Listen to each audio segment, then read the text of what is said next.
Would you believe it? An 11-year-old kid decides to take on the IRS and wins. He actually gets the head of the local tax office to admit he was wrong, all over $4.22. Never mind what the money was for. Just look at the amount and you know this kid is serious. It's not like he underpaid by much. He could have just sent in the difference. But no, he had to prove a point. Because he's the one who filled out that tax return. And as the local boy genius, even being off by a penny is bad for his reputation. His dad thinks it's better to just let it slide. Getting on the IRS's bad side over pocket change isn't worth it. Sheldon gets that, but his name matters too. So he ignores his dad's warning, swipes the check before it gets mailed, and heads to the tax office to clear things up. He just needs to explain, and justice will be served. But no one takes an 11-year-old seriously. Where are your parents? An 11-year-old did your federal taxes 2 years ago? They let a 9-year-old do it. Sheldon says it with pride. What he doesn't realize is that his smug attitude is about to make things a whole lot worse.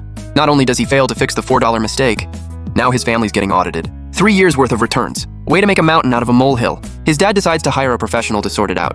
Sheldon wants to fix it himself. But there's no way his dad's letting him near this again. Dejected, Sheldon lies in bed feeling sorry for himself. Seeing him so down, Missy tries to cheer him up with a new insult she learned. You could call them mooks. The next day, his dad meets with an accountant. He braced himself for the worst. But after going through everything, the accountant says the returns are flawless. Not a single mistake. That's not what his dad expected. Then the accountant adds, honestly, your kid could probably handle the audit himself.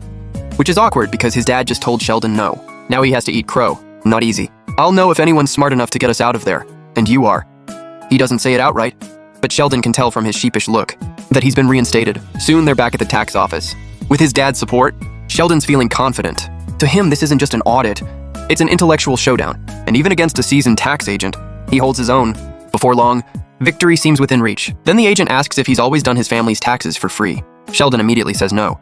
Because every year, after filing, his dad buys him a toy train, which means he accepted compensation without a license, entering into an employment agreement with his parents that's actually illegal. The sudden twist catches Sheldon off guard.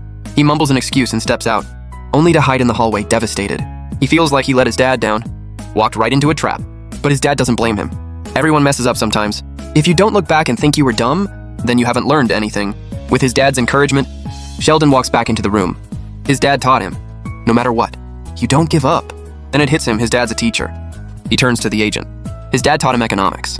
The toy trains are rewards for finishing his schoolwork, not payment for tax services. And since the trains are inexpensive, they don't even count as taxable gifts. Checkmate. The agent didn't see that coming. Sheldon fought back and won. He has to admit it. The kid's sharp. Thank you. I hope you do our taxes next year. So he says something stupid. Let's go.